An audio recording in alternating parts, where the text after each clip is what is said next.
Welcome. This is Damian Pardo. I'm City of Miami District 2 Commissioner. Welcome to our show. It's called the We Can Do Better Show. And my first guest is Isiaa Jones, who is the Executive Director of the Omni CRA. Isiaa, welcome to the show. Thank you. Thank you. One of the very we were just talking a little bit before the show. One of the very first things I wanted to talk about is a CRA. I think most people have no idea. Mm-hmm. It's a community redevelopment agency. So I'm when you made that first comment, so a lot of people think Community Reinvestment Act when you're coming from the banking world. That's where I almost went, right? So CRAs is it's a short term for Community Redevelopment Agency. It is an agency that is established under Florida statutes. It's created by the city and the county, and it's a really specialized tool to remove slum and blight. And slum and blight, not in the literal terms, but the term as it is defined under the statute. We're talking about affordable housing. We're talking about building a better infrastructure in that targeted area of the city. We're talking about increasing parking availability, just really good community planning from a big picture level, and being able to have that targeted approach for this particular neighborhood. Well, there's been a lot of discussion around the community redevelopment agencies, mm-hmm. in the sense that they have unlimited power. They don't have a good oversight. We recently saw Commissioner Diaz-Portilla mm-hmm. running the Community Redevelopment Agency, and there was a lot of controversy. Could you go into why that is and how we manage? So it is interesting that you mentioned this topic, because or CRA specifically has been going through that change in path right now. When a CRA is fully functional, it is tremendous, the opportunities that we can have. But a lot of people have the negative connotation of the CRA based on the fact that the policies may not be guided for the community interests. But in reality, there is a lot of oversight. Our board are the commissioners of the City of Miami. I was recently appointed and you were recently as yeah. chair, and you are these are your boundaries, and you're closer to the community. So we have to make sure that the plan that we have. So our guiding tool is our redevelopment plan, and we have to carry out the goals and objectives in our redevelopment plan. If you're not doing that, then that's a good indicator of what's not happening.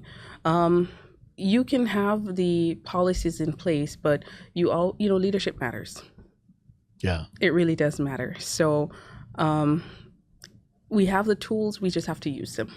Yeah, and create the better oversight that we know the CRAs do have and should implement along the way. Yeah, I will tell you, when I became chair of the Omni CRA, I was really excited, because mm-hmm. my impression is that we can act quickly in mm-hmm. a way that regular government, municipal government cannot, mm-hmm. meaning that we can actually try to, preserve historic structures, mm-hmm. enrich the community, and develop in a way that is much more effective for residents.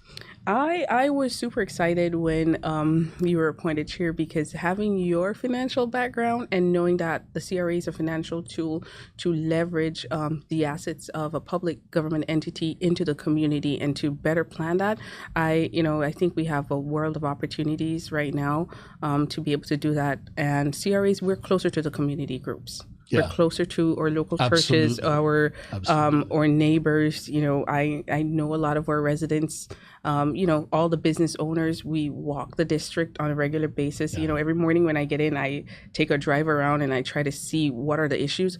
So sometimes having the good eye as to what's going on, what are the issues, how are you affected? Can I walk to a restaurant and buy something? What are the other services that I think may be needed?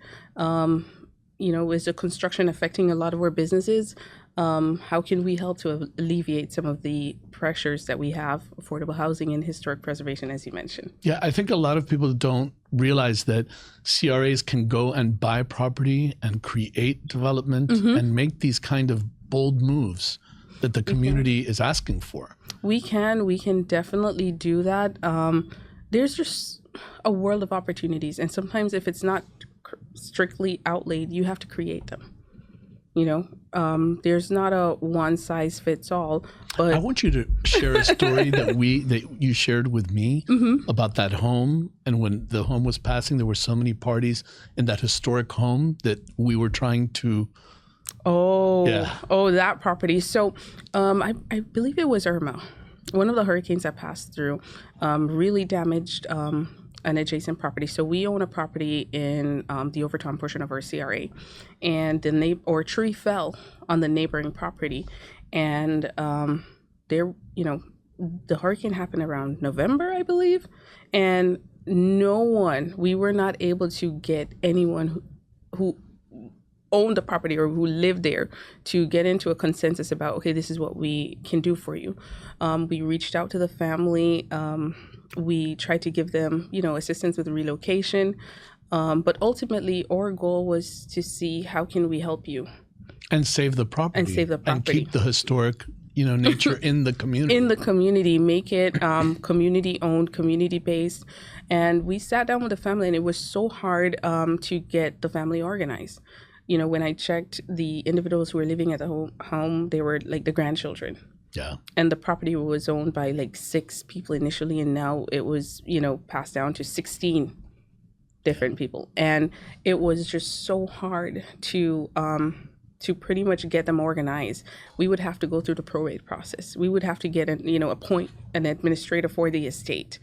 And even then, it was so hard locating all of the individual relatives. And I think that is one of the most missed opportunities in Miami, where a lot of our residents and homeowners are not fully aware of all the benefits that they can have.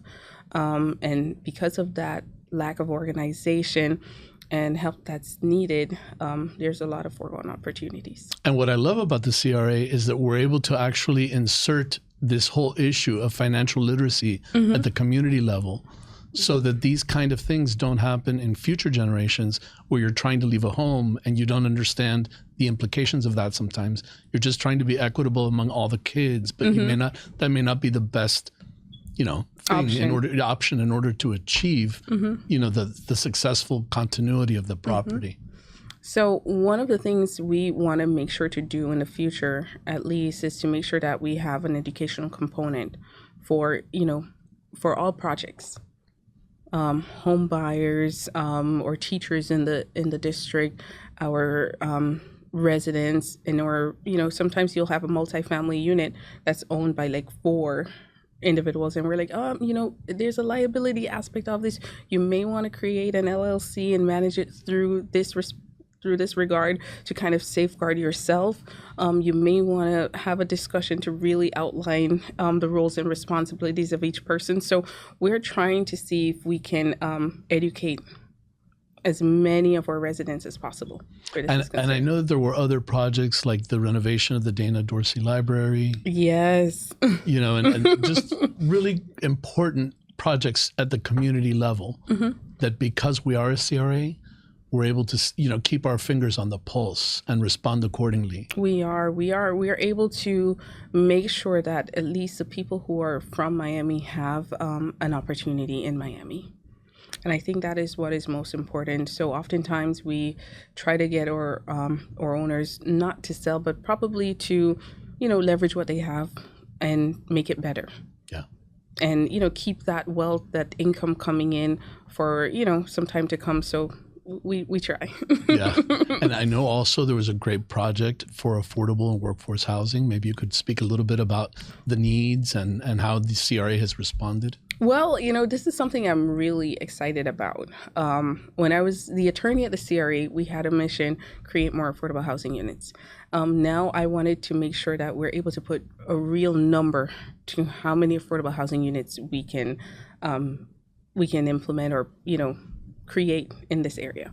And our area is a little bit unique because we're so close to downtown and south of Wynwood.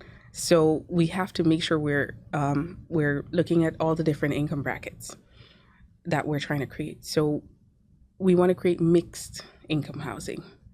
and not just one particular group, but the different tiers of the community that we serve. So, if you decide to, if you get the opportunity to get a raise, you're able to, move within that particular project, and you don't have to leave Miami. Because one of the things Miami is facing is, a brain drain, or professional group of people cannot afford to live here.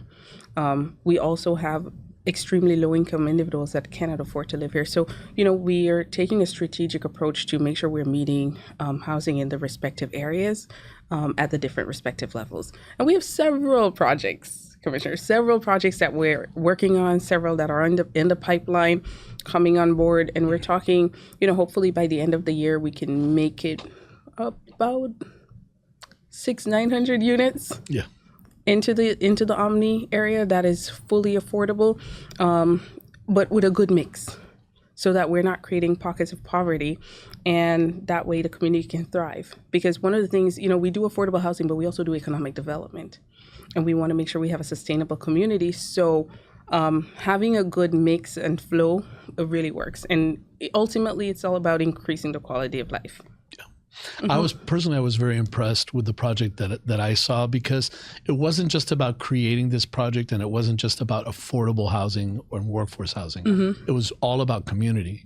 And it's very rare to see developers that really understand mm-hmm. that they need to create a connection mm-hmm. among the people in the building and around and surrounding the building. Surrounding community. So that there are outside movies where the community responds, that there are outside cafes that create environment mm-hmm. that is sustainable and that really changes mm-hmm. in a really positive way the surrounding area. So personally, I was thrilled and excited and proud to be involved in that kind of project. I am extremely proud about the work that we're doing.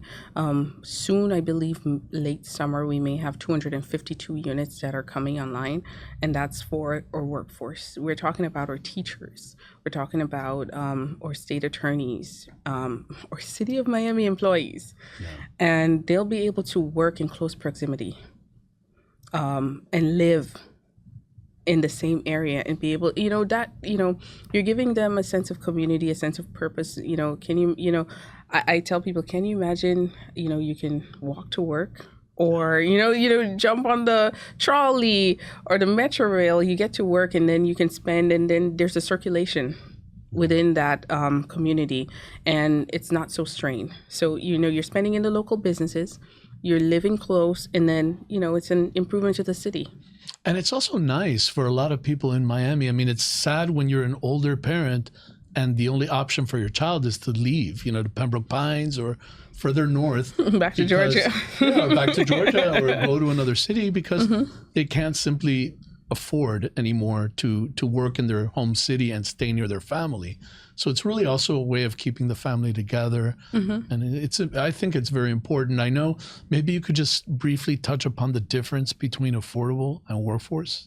So when when I say affordable, I'm thinking of all the different categories that we have. We're talking below 60%, below 80%. And when you say 60, you're talking about AMI? AMI's, area median income. Which is about what? So, the numbers. So when I say about 60, 80,000 or 74,000, something. So the AMI for the county is about $74,000 mm-hmm. roughly. But then if you look more concentrated at the Omni area, at least where our office is located, and the need for that area, it's even higher. We're talking about somewhere about 84,000. Okay. And that's the AMI for that particular, cross section that we have in the Omni. Some other portions are a little bit lower. So when we try to create the project, we're trying to meet people at the respective income levels. Those that are at maybe making $60,000, those that are maybe making 70, and those that are making 80 and 90. The different, trying to make sure that we're meeting all the income brackets, because if you get a raise, you don't want to have to move out. You should be able to move into another unit. And then that unit now becomes free, so someone else And can that's move into literally it. what would happen, because you have to show that. They have to comply. So, when we set up our agreements, we make sure that the CRA restricted units, there's monitoring on that. They have to provide the information to the CRA. There's a rent regulatory agreement that we place on the property. If our developers don't comply with that, we're able to foreclose on that loan or that grant that we give for this respective project. And there is a real compliance issue. So every time there's a payment from the CRA, they have to show, yes, we've complied, or yes, we have built the units and we are going to be renting it. So annually, there's a compliance requirement for this. Wow. And what are some of the projects that are coming online that you're happy about? So I am extremely happy about the uni projects that we have coming online. The initial project is 252 units of affordable housing at the different income brackets. We mentioned some at 60, some at 80, some at 120, some at 140. And that entire building is completely fully restricted based on that criteria. The other project we have is Unidos, and that one is 398 units. And not just livable units, but we also, remember, we do economic development. So there's ground floor retail component, and, it's a really good project where you get to, increase your quality of life. You have a gym.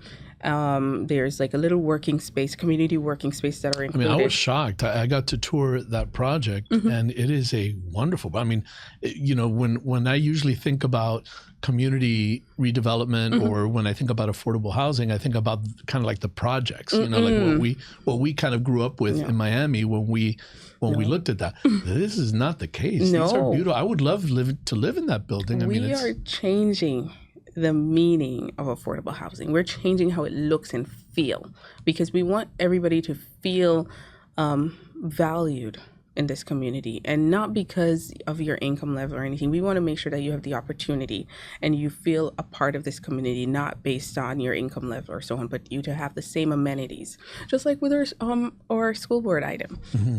I wanted to make sure that at least when we move forward, our public schools and our public students have the private school opportunity. Right. Do you want to talk a little bit about that, about this opportunity that's coming up and the role of the CRA? I am excited about this particular project because I believe it's one of the first time we'll be able to leverage government resources together as partners moving forward to give our future students the opportunity, giving them private school opportunity, and giving, our employees, we're putting everything, all of our cards on the table, and we're saying, okay, how can we utilize the best, the money that we have, the land that we have. And here we're talking about Biscayne Park. And iPrep Academy. Biscayne Park, iPrep, Phyllis Wheatley, all of the schools in our neighborhood.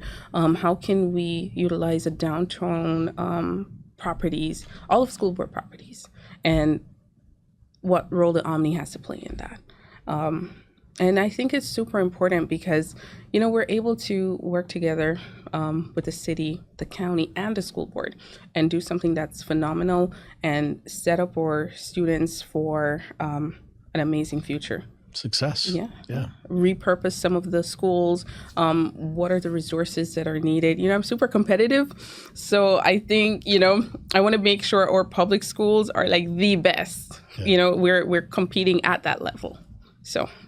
Yeah, no, that's very exciting. And just, for the region to be able to play in that is really, fantastic. We have the resources, we have the opportunity, and the time is now to do the right thing. No, it really seems that way. That's really exciting. Congratulations. Oh, no, I should say congratulations. To be able to do it, because you're right in the thick of things. I think we have the opportunity, and we have the vision, we have the plan, and we have the mandate from our residents, and we have you as our chair and commissioner to lead the charge, and it is exciting. I'm extremely motivated by it, and I want to make sure that our projects 10 years from now are completed. I want to make sure that we can look to it and say, we did that Yeah. a few years ago, and That's this is the beautiful. result. Because of that, we were able to move in 3,000 families. Or we were able to retain solid talent here in Miami because of the growth and vision that we have for the city. We're able to put in infrastructure. So one of the things CRAs can do, we can do infrastructure, and making sure that we have a limited amount of money. So making sure that we have planning for that amount of money, and we're able to give everything a piece of the pie. Let me ask you something. The fact that the CRA is downtown and it's prime real estate, does that make it a challenge to offer affordable workforce housing, or versus maybe buying land in some other areas of Miami? It does make it super, super hard and very difficult, because the price of the land is just, it's different. So it makes it harder for a developer just to break even or even make some money. And it makes it hard for them to even think about anything. They don't often want to do it.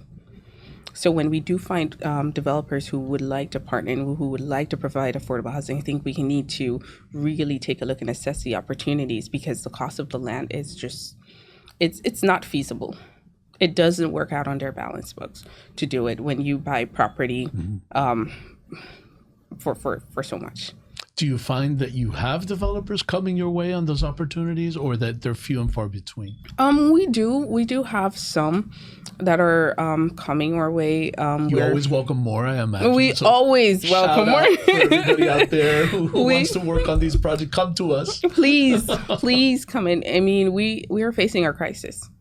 We are facing a serious crisis here, not just in Miami, I think in the entire state, but more in Miami, because we have the opportunities that are moving in. So I know you commissioners and all of our electeds here, you're thinking macro, but then the micro is making sure that it's a working, thriving community at the same time. And the crisis is affordable housing. We can't afford to live here. Yeah. So what are the things we can put in place? So I'm open to any discussion having to do with commercial real estate spaces, having to do with multifamily units, lenders being able to lend. I want to have the conversation with our lenders. What will it take for you to approve some of our developers during this difficult time?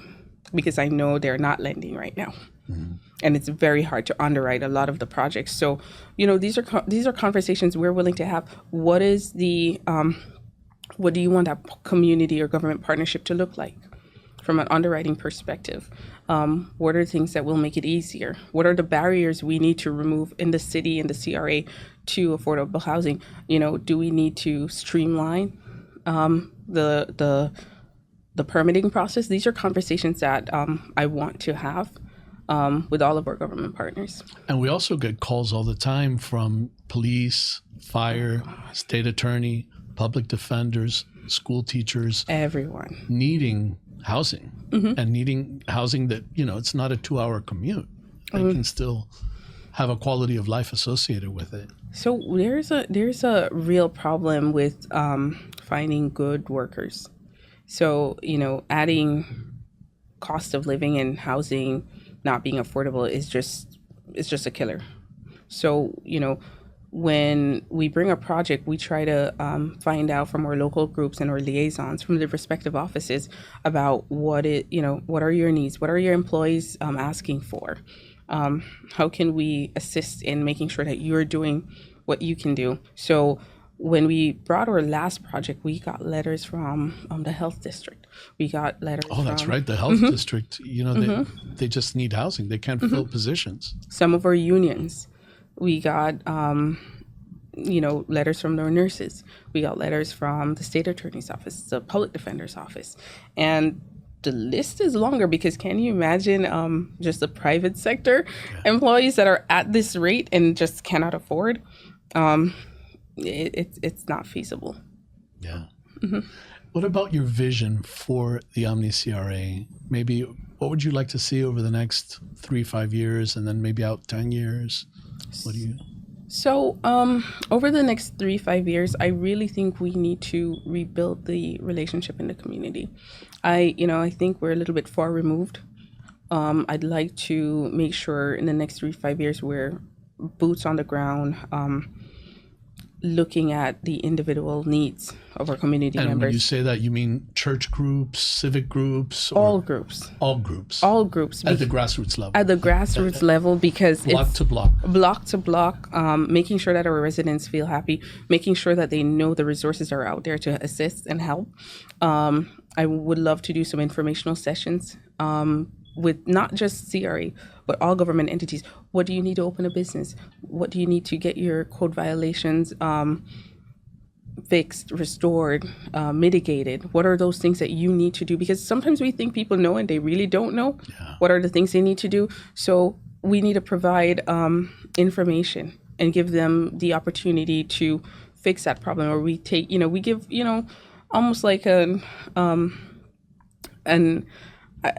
amnesty program per se, and show people how, what are the best ways and steps to achieve what they want to do on the private side.